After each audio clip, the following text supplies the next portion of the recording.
오늘의 일발장전 시작합니다. 일발장전에 함께할 국내 최고의 전문가 두 분 소개하겠습니다. 김영민, 김준홍, MBN 골드 매니저 모셨습니다. 안녕하십니까? 반갑습니다. 네. 뉴욕 장세가 요즘은 그냥 버티는 것 같아요. 네, 연준위원들 발언하고 울고 웃고 이런 와중에 나스닥 등락, 다우는 좀 오르고 있고요. 네. 아마도 이런 장세 첫 번째 보는 지표가 앞서 말한 것처럼 15일입니다. 소비자 물가 상승률. 이때까지는 뭐 이런 거 계속 이어지겠죠? 네, 실적 시즌이 네, 이제 끝났고 거의 뭐 마무리가 됐고 엔비디아 물론 실적 발표는 남아있긴 합니다만 그 전까지는 이제 뭔가 이제 좀 특별히 시장을 좀 들어올릴 수 있을 만한 새로운 모멘텀이 이제 부각될 게 없다 보니까 시장이 소위 말해서 이제 좀 눈치 보는 분위기가 나타나는 거죠. 이제 말씀해 주셨던 것처럼 아무래도 이제 최근에 고용 지표가 조금 둔화됐기 때문에 물가까지도 이제 둔화되는 걸 이제 시장은 좀 기대하고 있기 때문에 숫자를 이제 확인해야 되잖아요. 사실 이제 4월 달에 가장 좀 중요한 변화가 유가가 좀 많이 밀렸어요. 고점 대비 10%가 넘게 이제 유가가 좀 빠졌기 때문에 이게 물가에 이제 어떤 영향을 좀 미쳤을지 맞습니다. 그게 이제 다음 주에 이제 15일 날 발표되는 CPI 지표 CPI 지표에서 이제 확인이 좀 되지 않을까. 뭐 그때까지는 좀 이런 변동성 구간, 뭐 또 눈치 보기 장세가 좀 이어질 가능성이 좀 높다. 이렇게 말씀드릴 수 있을 것 같습니다. 김준호 매니저. 저는 약간 느낌적인 느낌으로 이제 15일 날 나올 4월 물가 꽤 떨어질 것 같아요. 이런 생각 들거든요. 김준호 매니저 지금 느낌 좀 궁금해요. 네, 일단 뭐 CPI 지표가 아까 방금 김영민 말씀했던 것처럼 국제 유가가 조정이 나와준다고 했을 때는 뭐 CPI 지표, 헤드라인 지표는 내려올 수밖에 없는 거고요. 다만 이제 연준에서 가장 지금 포커싱 하고 있는 건 아무래도 고용이라고 했고 인플레이션 2%라고 했기 때문에 최근에 고용 둔화세가 좀 움직여주고 있는 우리가. 모습이다 보니까 그랬을 때는 뭐 연내에 금리 인하에 대한 기대감은 높아질 수밖에 없다고 좀 보고 있어요. 그래서 특히 이제 전이 이제 닐 카시카리 지금 이제 미니애폴리스 연은 총재가 이제 조금 매파적인 발언이 있었잖아요. 근데 불과 이틀 전만 하더라도 연은의 어떤 이제 2인자라고 할 수 있는 뉴욕 연은 총재 존 윌리엄스 같은 경우는 연내에 금리 인하를 할 것이다라고 발표를 했고요. 또 그리고 IMF 총재 같은 경우도 연내에 미국은 금리를 인하를 시작할 것이다. 그리고 월가에서도 금리 인하에 대한 어떤 가능성을 높게 점쳐지고 있는데 어떤 이제 연준 인사들의 어떤 한마디 한마디에 우리가 너무 민감하게 반응할 필요 없고 없을 것 같아요. 맞습니다. 왜냐면 그 사람도 말이 바뀌어요. 맞아요. 그 사람도 말이 바뀌고 사실 바뀌어요. 존 윌리엄스 연은 총재도 1월까지만 하더라도 이 고금리 기조가 장기간으로 이어질 것이라고 매파적인 발언을 했던 분인데 연내에 금리 인하를 할 것이라고 바뀌었어요. 그래서 지금 이제 금리 인하에 대한 어떤 이제 그 민감도가 너무 시장에서는 많이 반영이 됐었는데 서서히 좀 안정을 찾을 것으로 보고 있고요. 결국 뭐 제롬 펄 연준 의장도 금리 인상은 없다라고 못을 박은 상태다 보니까 크게 시장의 방향은 바뀐 게 없다라고 좀 보고 있습니다. 그렇습니다. 존 윌리엄스 얘기했지만 그 사람이 또한 3주 전에는 금리 인상해야 된다. 뭐 그래놓고 또 엊그제는 금리 내려갈 것이다 이런 말을 하니까요. 5월 15일입니다, 여러분. 4월 미국의 4월 소비자 물가 상승률 조금만 떨어진다면은 고용 악화에 물가 하락까지 그리고 그 다음 주에 5월 22일 엔비디아 실적 발표. 일단은 제가 아주 긍정적으로 희망회로는 돌려봤습니다. 자, 이래서 아마 재료가 좀 부재 속에 좀 새로운 탈출구는 없을까 이런 고민들 많이 하고 있을 것 같은데요. 자, 바로 김준호 매니저가 준비한 일발장전 시작해 보도록 하겠습니다. 오늘 일발장전 종목 어떤 거 준비하셨습니까? 어저께 제가 이제 원전 관련해서 좀 트렌드를 좀 선점해서 좀 G2 파워랑 종목이 큰 폭으로 올라갔는데 오늘은 웹튠 관련 종목 한 종목을 좀 준비했습니다. 바로 미스터 블루라는 기업을 좀 가져와 봤는데 전이 이제 시간에 상한가가 들어갔던 게 DNC 미디어고요. 넷마블도 좀 강하게 올라가졌어요. 넷마블 맞습니다. 그래서 그 이유가 이제 나 혼자만 레벨업이라는 이제 지적 재산권을 가지고 있는 기업이 DNC 미디어고 그 지적 재산권을 바탕으로 넷마블이 신작 게임을 출시를 했습니다. 그 게임을 출시하자마자 애플 이제 온라인 마켓에서 지금 1등을 기록했고요. 78개국에서 1등을 기록하면서 시간에서 이제 강하게 반등 흐름이 나아졌어요. 근데 전체적으로 이제 웹툰이 앞으로 이제 지적 재산권으로 이제 게임화가 되는 상황이 좀 더 많아질 수 있을 거라 보고 있고요. 또 웹툰 시장은 사실 우리나라가 종주국이잖아요. 거기다가 빠르면 어쩌면 연내에 또 이제 나스닥 네이버의 어떤 웹툰이 나스닥의 상장에 대한 기대감까지 같이 높아진다고 했을 때는 웹툰 시장에 다시 한번 좀 바람이 불지 않을까 좀 보고 있습니다. 그 안에서 가장 대표적인 종목 중에 하나가 좀 미스터 블루다라고 좀 보고 있고요. 뭐 웹툰뿐만 아니라 만화 출판업 사업을 영위하고 있는 기업이고 또 이제 국내에서 유일하게 웹툰 콘텐츠를 이제 제작하고 나서 직접 유통과 서비스를 영위하고 있는 기업이다라고 보시면 될 것 같아요. 그래서 국내 웹툰 쪽에서는 대원 미디어 그리고 DNC 미디어, 미스터 블루 뭐 그리고 핑거 스토리 이런 기업들이 가장 대표적인 웹툰 수혜 종목이다라고 보시면 될 것 같고 최근에 2022년도에는 웹 소설 업체들을 잇따라 인수했습니다. 뭐 동아 미디어뿐만 아니라 영상 출판 미디어를 좀 인수를 했는데 그 웹 소설 지적 재산권을 통해서 웹툰도 계속해서 확대해 나가고 그렇죠. 있는 모습이고요. 네. 최근에 미스터 블루 같은 경우는 또 게임 사업도 좀 뛰어들었어요. 예. 그래서 에오스 관련된 게임을 지금 한 게임에서 인수를 해가지고 2016년부터 게임 산업에 진입했고 그리고 2018년도에는 블루포션 게임즈라는 자회사를 또 설립을 하기도 했습니다. 네. 그래서 게임 쪽에도 웹툰을 기반으로 한 게임 사업을 더욱더 확대해 나가고 있는 기업이다 보니까 오늘 DNC 미디어 전일에 DNC 미디어의 어떤 상한가의 어떤 훈풍이 미스터 블루까지 충분히 이어질 수 있다라고 좀 보고 있고요. 그래서 또 이제 최근에 좀 신작 게임을 앞두고 있습니다. 그래서 에오스라는 어떤 지적 재산권을 통해서 에오스 블랙이라는 게임을 출시를 앞두고 있어요. 네. 이미 에오스 레드가 큰 흥행을 불러일으켰고 또 그래서 어느 정도의 어떤 매니아층이 형성되어 있기 때문에 이미 지금 사전 예약자 수만 지금 100만 명을 돌파를 한 상태입니다. 네. 그래서 이번에 DNC 미디어의 또 이제 나 혼자만의 레벨업 관련된 지적 재산권으로 게임이 큰 흥행을 불러일으켰기 때문에 미스터 블루의 어떤 에오스 블루에 대한 기대감도 더 커질 수밖에 없다라고 좀 보고 있고요. 그리고 실적으로 에오스 레드 같은 경우는 출시 이후에 뭐 국내뿐만 아니라 이 동남아 지역에서도 충분히 성과가 났기 때문에 에오스 블랙이 출시된 이후에 연내의 어떤 실적 성장에 대한 기대감도 충분히 높아질 수밖에 없고 그래서 전체 게임 매출이 올해 예상이 한 400억 정도를 달성할 것으로 보여지고 있고요. 그래서 네. 아까 방금 말씀드린 것처럼 네이버 웹툰이 나스닥의 어떤 상장 기대감이 높아지면 높아질수록 전체적인 어떤 웹툰의 어떤 그 시장의 투심도 빠르게 회복되지 않을까라는 관점에서 오늘 미스터 블루를 오늘 탑픽 종목으로 한번 가져와 봤습니다. 그렇습니다. 웹툰이고요. 김준호 매니저님, 네이버 웹툰이 뭐올 하반기에 나스닥 상장한다. 네, 이게 대단한 건데 맞습니다. 너무나 시큰둥한 거 아닙니까? 하고 맞아요. 이제 네이버 커버하는 증권 전문가들도 그거 다 재료가 반영된 거예요. 막 이러는데 네. 실제 만약에 웹툰이 막 나스닥 간다 막 이래버리면 글쎄요, 웹툰 쪽이 이게 다 재료 선반영인가요? 이게 아니요, 궁금해요. 웹툰 쪽은 사실 저는 이제 시작이라고 봐요. 예. 왜냐면 우리나라가 이제 웹툰의 종주국인데 예. 오히려 최근에 애플과 아마존도 이 웹툰 사업에 뛰어들었습니다. 예. 그래서 웹툰 시장은 뭐 나날이 커지고 있고요. 특히 K 웹툰의 어떤 위상은 높아지고 있는 상태에서 네이버 웹툰이 만약에 나스닥에 연내에 상장한다고 했을 때는 그 방향은 너무 크지 않을까 좀 보고 있습니다. 예. 그래서 특히 이제 웹툰 관련된 다양한 웹툰의 지적 재산권을 가지고 있는 기업들의 가치는 더 높아질 수밖에 없고 또 그리고 또 이제 아까 말씀드렸던 나 혼자만의 레벨업을 네이버에 공급하고 있는 뭐 DNC 미디어를 네. 비롯해서 뭐 대원 미디어는 카카오에도 공급을 하고 있고요. 그래서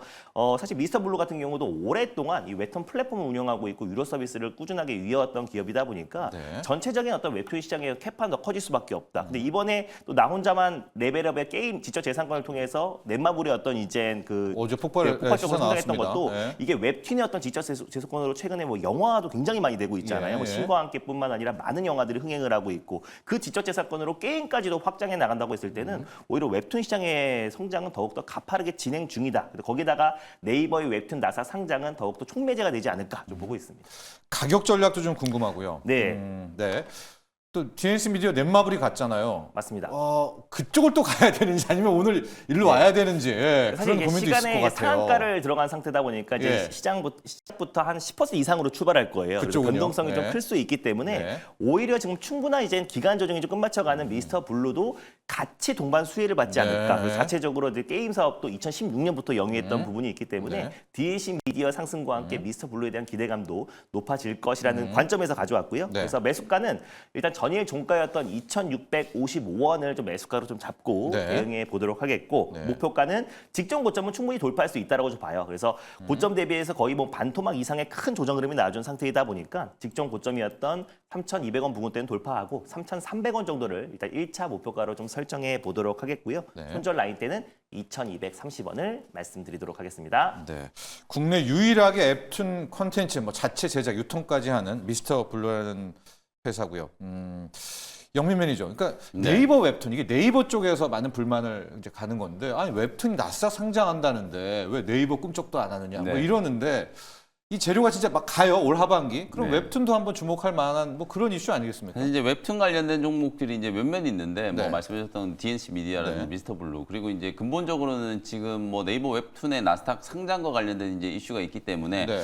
모멘텀은 분명히 좀 살아있다는 네. 생각이 좀 들어요. 근데 결국은 저는 이게 이제 시장의 트렌드 문제라고 보는 게 최근에 트렌드, 이제 주가가 네. 좀 움직이는 것도 테마성으로 올라가는 종목들조차도 네. 크게 보면 이 AI라고 하는 아주 큰 이제 네. 거대한 이제 물줄기 안에서 네. 네. 거기서 뭔가 이제 재료가 나오면 시장이 아주 즉각적으로 반응을 해버리잖아요. 네. 어저께 개별 테마 중에 가장 좀 또 이슈였던 게 폴라리스 그룹주들. 네.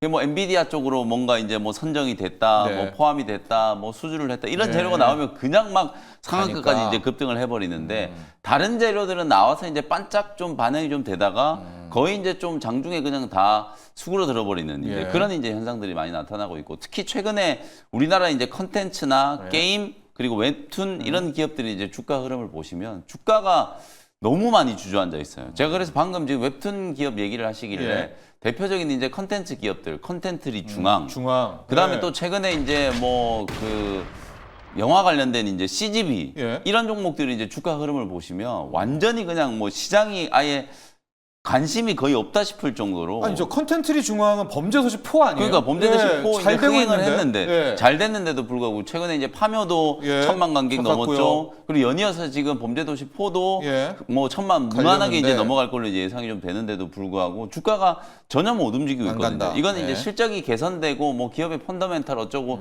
이런 얘기를 떠나서 그야말로 이제 시장의 이제 트렌드의 문제다라고 보면 될 것 같거든요. 네. 아직까지는 이쪽 이제 컨텐츠라든지 웹툰 게임 뭐 이런 종목들이 개별 이슈로 이제 움직이는 그야말로 이제 시장의 수급이 좀 강하게 유입되지 않고 있기 때문에 이제 이런 현상이 나타나고 있다.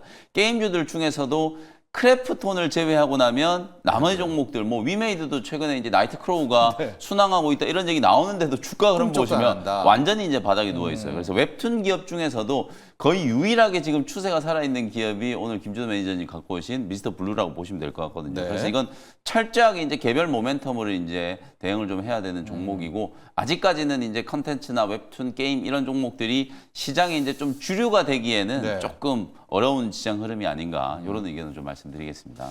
지금 보면 AI 혁명이라는 거대 물줄기가 있고 네. 여기에 포함이 되는 애들은 돌려가면서 순환매인데 네. 지금 웹툰, 네. 게임, 네. 또 아까 뭐 철강화학 이 AI와는 떨어져 있는 애들은 네. 수급이 안 붙는다. 그래서 재료 호재 속에 주가가 좀 아쉽다. 또 이런 분석을 했는데요.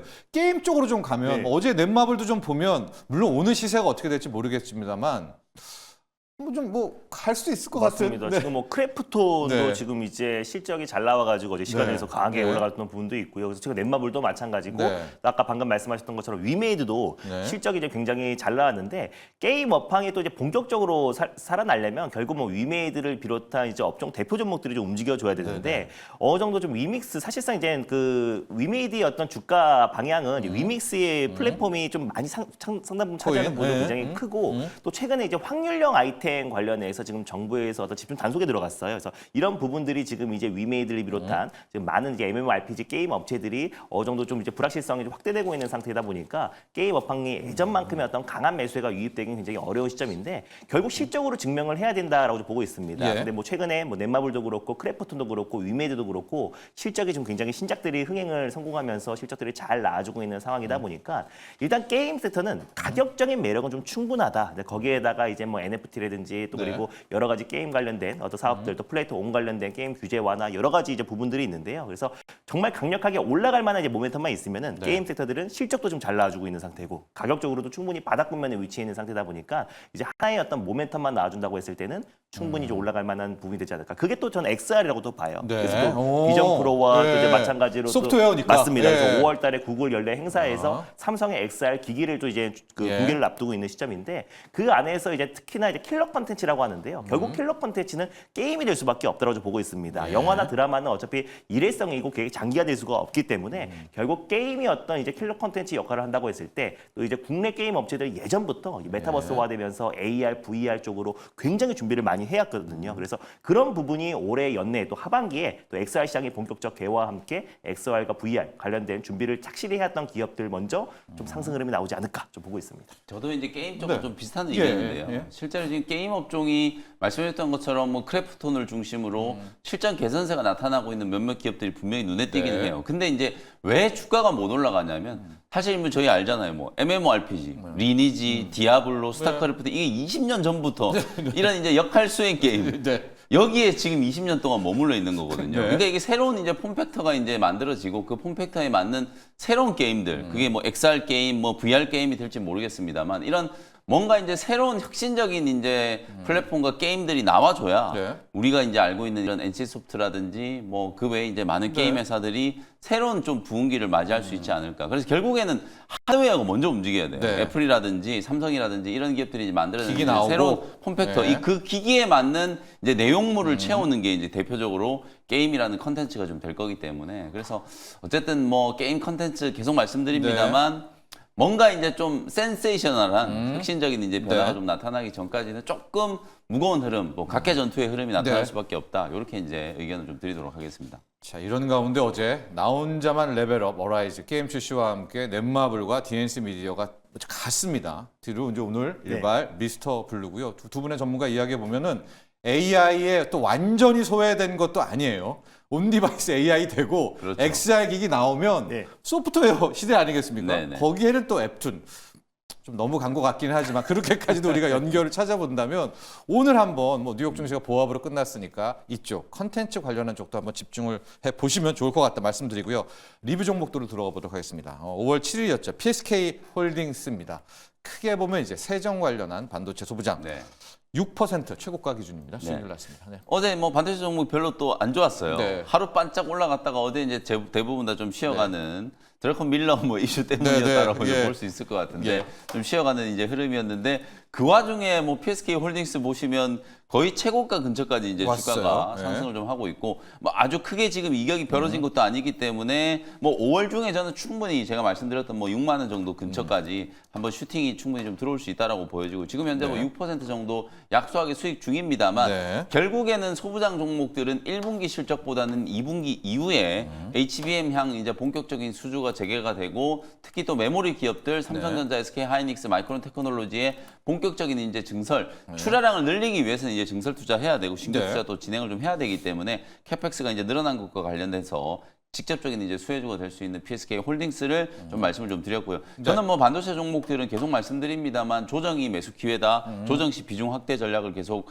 좀 말씀을 좀 드리고 싶고 어차피 네. 뭐 엔비디아가 또 실적 발표하기 전까지는 좋았다 나빴다 좋았다 나빴다 그럴 거예요. 네. 이제 실적에서 또 얼마나 이제 시장의 기대치를 충족하는 좀 다행스러운 부분은 최근에 그래도 AI 반도체 기업들이 크게 좀 출렁거림이 좀 있었다 보니까 시장의 이제 기대치가 조금씩은 좀 낮아지고 있다. 네. 성장 둔화에 대한 얘기들이 벌써 이미 4월 달에 한동안 좀 나왔었잖아요. 이제 그런 부분들이 저는 오히려 실적 발표 전에 매를 조금 맞았다라고 보여지기 때문에 엔비디아가 이제 실적 발표를 하면 사실 이제 지난 분기 때 뭐 100%씩 막 이렇게 성장하는 게 네. 계속 이어진다라는 것 자체가 좀 말이 안 되잖아요. 네. 그래서 이제 컨센서스가 조금은 이제 시장의 눈높이가 좀 낮춰지면서 엔비디아가 이제 그 눈높이를 충족시키는 이제 실적 그리고 더 중요한 건 이제 가이던스잖아요. 네. 이제 가이던스가 이제 발표된다라고 하면 AI 기업들의 이제 랠리 그리고 이제 소부장 종목들은 2분기 이후부터 오히려 본격적인 실적 랠리가 될 거기 때문에 뭐 그런 부분들을 감안한다면 충분히 이제 추가적인 상승 여지가 있지 않겠는가. 뭐 PSK 홀딩스뿐만 아니라 좀 HBM과 관련된 익스포저 높은 기업들, 네. 테크윙이라든지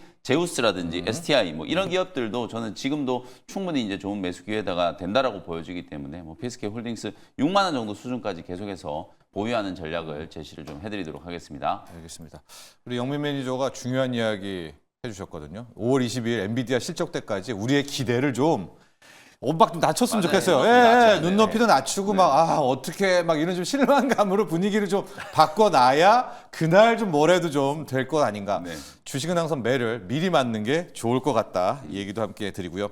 다음은 김준호 매니저의 클래시스입니다. 네. 5월 2일 매수였고요. 클래시스 의료 뷰티 하면은 늘 김준호 매니저가 한 이야기가 저는 이제 외우고 있습니다. 네.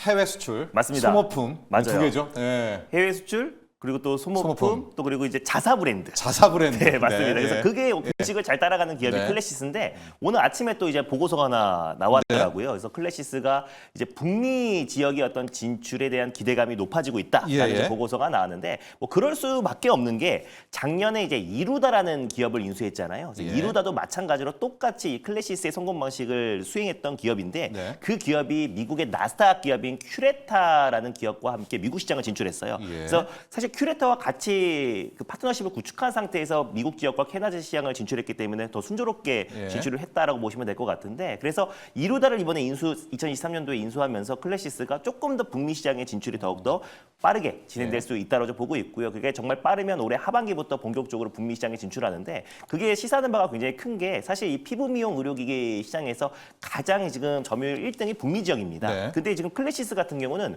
북미 지역에 진출을 안 했음에도 불구하고 딱 코로나 때 2022년대 빼고는요. 예. 매년 창사 이래 최대 실적을 계속 달성하고 있어요. 예. 그래서 또 2022년도에도 꾸준하게 지금 창사 이래 최대 실적 달성했고 올해도 소모품 매출이 급증하면서 연내에도 지금 이제 사상 최대 실적이 달성할 것으로 보여지는데 예. 거기에다가 이제 북미 지역까지 진출해 버린다. 예. 그랬을 때는 클래시스의 어떤 매출의 컨턴 점프가 충분히 기대가 되는 해가 바로 올해고 뭐 그거는 정말 순조롭게 진행될 수밖에 없는 게 그 슈링크라고 지금 이제 뭐 피부 탄력이라든지 저 또한 한번 받아본 적이 있는데 정말 쫀득하게 붙어버리더라고요. 그래요? 그래서 정말 슈링크 같은 경우도 슈링크. 맞습니다. 네, 슈링크 뭐 슈링크. 인모드도 많은데 저는 슈링크가 저한테 맞더라고요. 그래서 클래시스 같은 경우는 슈링크를 앞세워 가지고 다양한 의료 장비가 이제 북미 지역에 이제 본격적으로 진출한다고 했을 때는 정말 클래시스의 주가가 정말 강력하게 올라갈 수 있는 충분한 그 기대감만으로도 지금 어제 9% 가까이 상승이 나와줬거든요. 그래서 전 충분히 클래시스가 앞으로 장기적으로도 매력적이다 저는 보고 있습니다.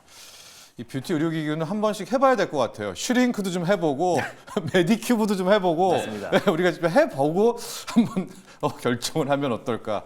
우리 영민 매니저도 좀, 네. 좀 합니까? 아니 저는 뭐 피부 관리를 이렇게 막 하진 않는데 네. 사실 이제 이 뷰티 관련된 기업들이 그런 것 같아요. 네. 실제로 이게 우리나라가 이제 성장해온 이제 과정을 좀 보면 네. 과거에 이제 화장품은 우리나라의 이제 또 주력 수출 품목이었잖아요. 그렇죠. 네. 근데 그게 이제 막 저가 공세 막 이렇게 되고 또 중국 기업들이 막 네, 침투를 오고, 하고 이러다 네. 보니까 결국은 이제 다른 판로를 찾아서 이제 제2의 부흥기, 네. 북미 시장 막 이런 얘기를 나오거든요. 실제로 이제 의료기기 쪽도 여러분들 예전에 인바디라는 기업 아실 거예요. 네, 요즘 알죠. 헬스장 가면 네, 뭐 있죠. 어디 가나 잡고 이제 하는 거. 손만 네, 잡으면 네, 이제 체중 있는 측정하는 거. 거. 네. 그런 이제 인바디 같은 기업들도 주가가 막 폭발적으로 상승을 할 때 내수 시장 말고 해외 시장에 딱 진출을 한다라는 얘기가 나오면서부터 멀티플이 이제 높아지면서 네, 주가가 이제 레벨업. 폭등을 네. 했었거든요. 이제 피부 미용 의료기기도 저는 이제 코로나19 딱 이후부터 네. 본격적인 이제 내수가 아니라 이제 해외 수출, 유럽이라든지 뭐 미국 시장. 네. 원래는 이제 이 동남아 시장만 이제 우리가 갔다가 또 주력을 좀 그것도. 했었는데 네. 이제 유럽이라든지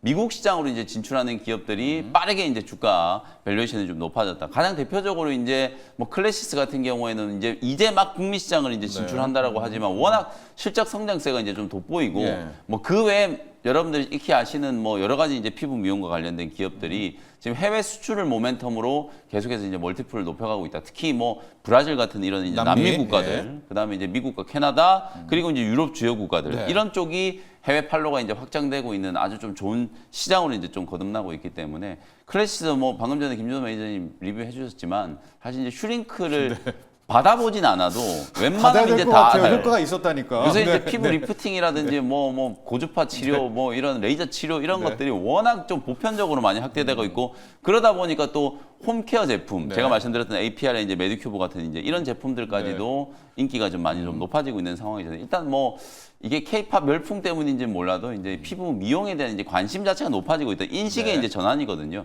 그게 저는 이제 구조적인 이제 성장을 이끌고 있다. 뭐 이렇게 말씀드릴 수 있을 것 같습니다. 자, 의료기기도 오늘 한번 보시죠. 그리고 자연스럽게 우리 김영민 매니저의 일발 장전으로 넘어가 보도록 하겠습니다. 네. 김영민 매니저의 일발. 오늘은 어떤 종목 준비하셨습니까? 조금 제가 이제 고집스럽다 싶을 정도로 좀 주도 업종, 반도체나 제약바이오 종목들 좀 많이 말씀드리는데 네, 네. 오늘은 아무래도 이제 분위기가 옵션 만기일이어서 네. 변동성도 조금 심하고 이런 이제 개별 이슈들 오늘 좀 다뤄드렸던 뭐 게임이나 네. 컨텐츠나 아니면 피부 미용, 의료기기 네. 또 혹은 AI 융복합 산업 뭐 융복합? 이쪽으로 이제 좀 관심이 네. 좀 갈 것 같긴 한데 반도체도 불구하고 저는 반도체 네. 반도체 관련주를 좀 가지고 꼭 좀 네. 드리고 싶은 말씀이 또 몇 가지가 네. 좀 있어서 네. 오늘 저는 에이직랜드라는 종목을 에이직랜드. 네, 준비 좀 해왔어요. 우리 설계. 네, 정면 승부하는 거죠. 뭐 와, 엔비디아 좋은데요? 좀 논란이 좀 있더라고 하더라도 네. 결론적으로 말씀드리면은 AI 뭐 성장 둔화 너무 좀 시기상조다 저는 앞으로 갈 길이 훨씬 더 멀다 네. 이런 생각이 좀 들고 또 한마디 좀 말씀드리고 싶은 게 아니 어저께 퀄리타스 반도체라는 기업이 네. 주가가 22% 급락을 네. 했어요. 상장된 지 지금 몇 개월 되지도 않았는데 되지도 무슨 않았잖아요. 거의 600억 가까운 대규모 유증 공시가 나와버려가지고 이거는 이제 제가 아무리 생각을 해도 그야말로 이제 이 주주들을 좀 배반하는 거거든요. 사실 이제 우리가 IPO라는 게 뭐예요? 자본 조달을 해가지고 이 기업이 뭔가 이제 미래에 또 신규 투자를 하고 그러는 것과 관련된 재원을 만들기 위해서 기업 공개를 하고 자본 조달을 할 수 있게 만들어 놓은 거고요.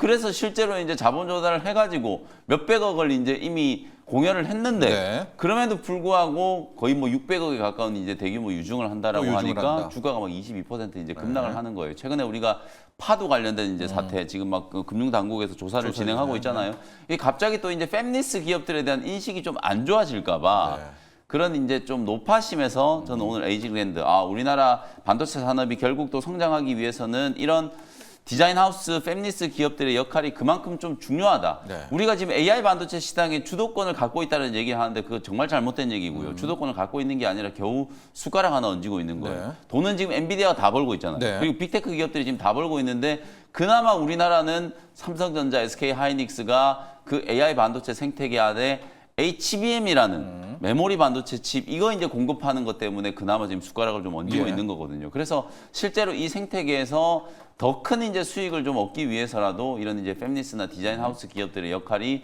중요할 수밖에 없다. 그런 생각에서 뭐 어저께 퀄리타스 반도체가 22% 급락했고 뭐 여러 가지 논란들이 좀 있습니다만 삼성전자와 SK하이닉스 그리고 이제 주요 반도체 기업들의 이제 생태계 안에서 팹리스 기업들이 계속해서 좀 성장해 나갈 거다라는 이제 의견을 좀 말씀 좀 드리고 싶고 그 중에서 이제 오늘 준비해 온 에이징랜드는 특히나 이 AI 반도체와 관련된 이제 가장 핵심적인 수혜주 그리고 조금 전에 뭐 자막에서 나왔던 것처럼 TSMC의 이제 국내 유일한 이제 디자인 하우스 이제 파트너사로서의 희소성이 좀 있기 때문에 분명히 이제 좀 주목을 해봐야 된다라는 생각이 좀 들고요. AI 가속기약 매출이 이제 전체 매출의 한 15% 정도, 그다음에 이제 차량용 반도체 쪽이라든지 메모리 컨트롤러 전부 최근에 이제 좀 각광을 받는 이제 분야에서 주요 이제 매출이 좀 나오고 있고 이 기업의 이제 가장 큰 장점은 뭐 AI와 관련된 이제 턴키 솔루션을 이제 가지고 있다라는 거예요. 공정을 이제 설계하고 공급하는 것까지 한 방 이제 다 해결할 수 있다. 설계 자동화부터 후공정까지 다 커버를 해줄 수 있는 그런 역량을 이제 가지고 있는 기업이기 때문에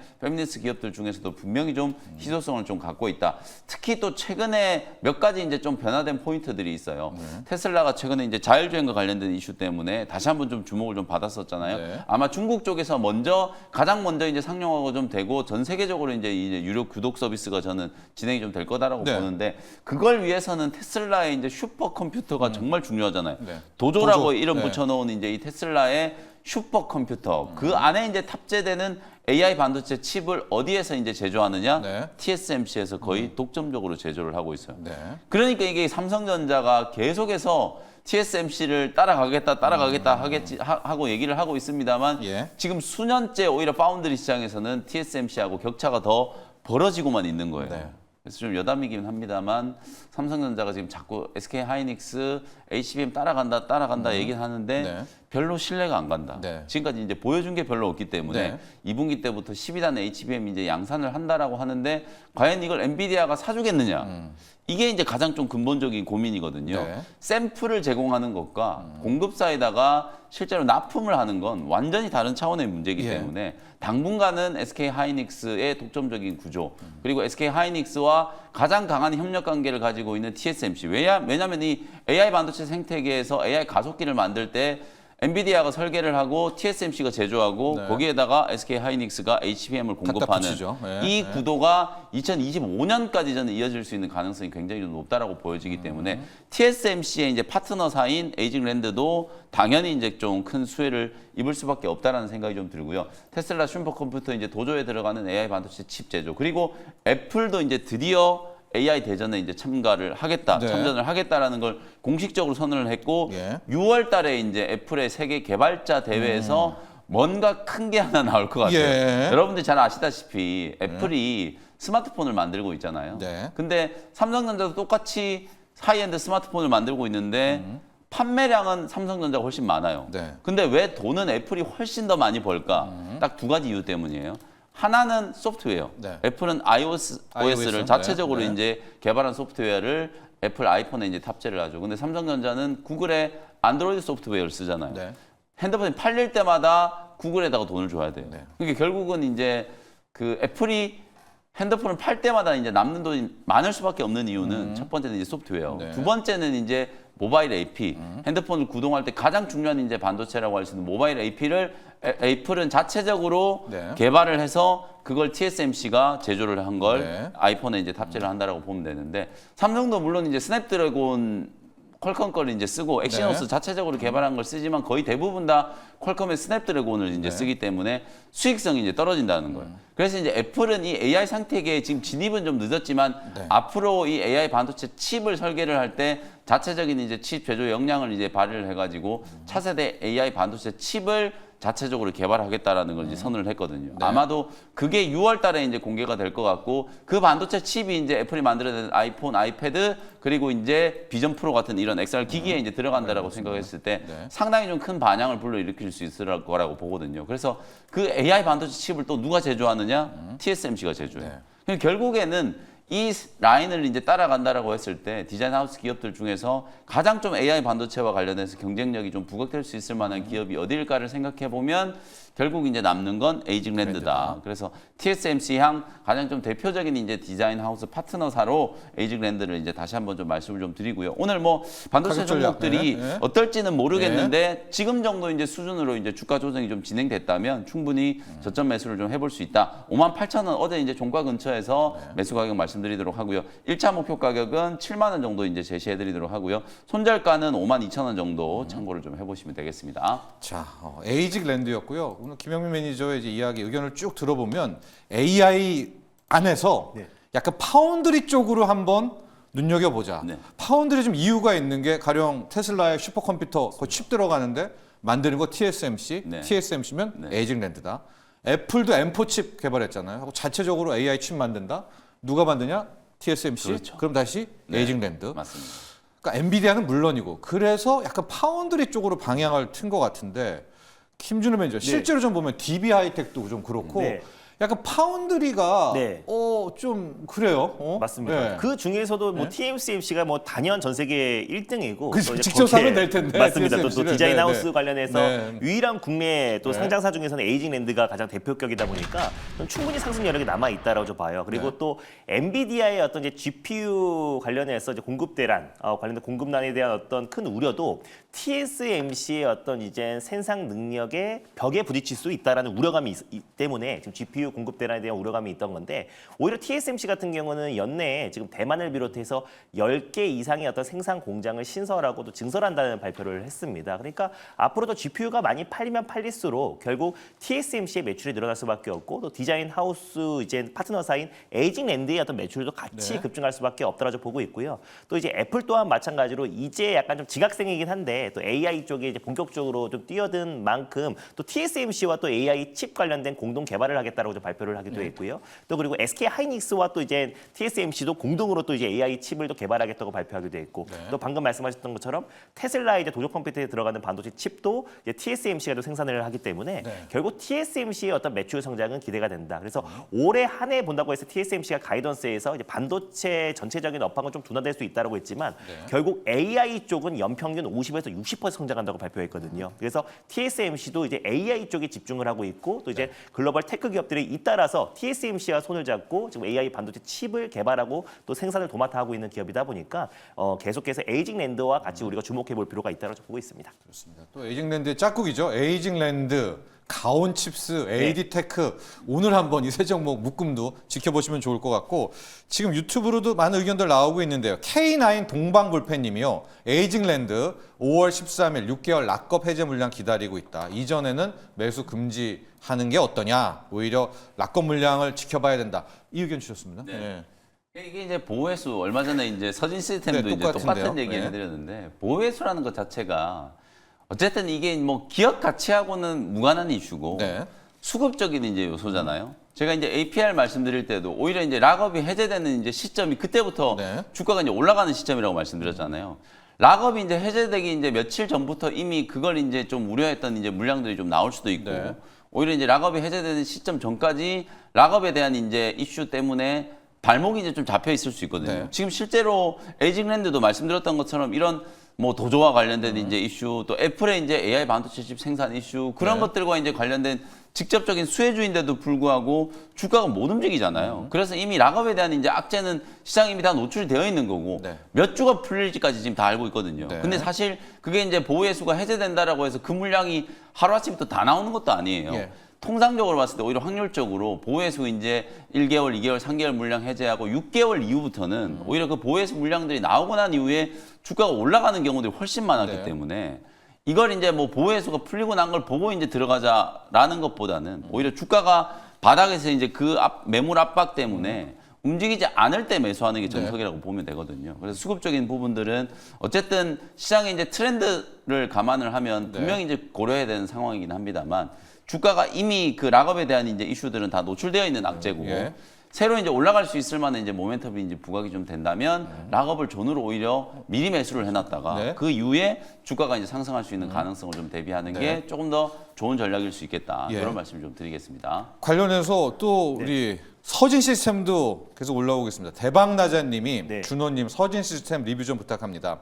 박별님도 서진 시스템 이제 거래 정지인데요. 예, 주가 올리더니 맞습니다. 계획된 상승이었습니까? 또 이제 이런 의견. 안 그래도 제가 서진 시스템을 말씀드리려고 했는데 얘가 이제 어제 인적 분할을 했어요. 인적 분할을 한다라는 거는 사실 주주한테는 큰 호재입니다. 근데 인적 분할 사실 뭐 물적 분할을 한다고 했을 때 자회사를 편입하기 때문에 기업에게는 호재고요. 그래서 인적 분할은 호재인데 어제 이제 인적 분할을 발표하고 나서 원래 하루 거래 정지인데요. 근데 갑자기 이제 공시가 나왔어요. 이게 상장 실질 심사가 들어간다. 그래서 이게 상장 폐지가 되는 거 아닌가라고 해서 걱정하시는 분들이 많은데 결론부터 말씀드리면 절대 안 된다. 이게 지금 이제 분할 결의를 하면서 이제 존속법인이 이제 제가 적어왔어요. 자기 자본이 30억 이상이 안 되거나 그리고 자본 잠식이 되거나 아니면 자기 자본 이익률이 10%가 되거나 그리고 당기 순이익이 20억이 안 되거나 매출액이 100억이 안 되거나 그리고 과거 3년 이내에 합병한 걸 분할하는 경우 이 부분이 이제 상장 폐지가 되는 사유인데 근데 이번에 이제 그 85대 15% 그러니까 예를 들어서 지금 이제 서진 시스템의 ESS 부분을 인적 분할을 하는 건데 그 ESS 사업을 한 15% 정도로 두고요. 그러니까 그게 이제 주주들에게 지분으로 들어갑니다. 그리고 또 이제 85%가 존속법인이라 보시면 될 것 같은데 제일 관건이 이제 뭐냐면은 ESS 관련된 사업이 총 매출의 한 80%가 넘어가냐가 관건인데요. 지금 ESS가 지금 총 매출의 한 35%밖에 안 돼요. 그리고 만약에 이게 상장 폐지를 간다고 하더라도 결국 서진 시스템이 인적 분할을 포기하면 끝나는 겁니다. 그러니까 절대 이건 상장 폐지로 갈 것도 아니고 오히려 인적 분할은 시장에서는 주주들에게는 호재다라는 관점을 보시면서 편안하게 지켜보시면 될 것 같습니다. 네. 물적 분할이었으면은 이제 난리가 났을 텐데 그런데 요즘 밸류업 그런 분위기에 섣불리 어떤 물적 분할 못할 겁니다. 아마 그래서 이제 인적 분할이라는 점도 다시 말씀드리고요. 자 이제는 저의 작전으로 넘어가겠습니다.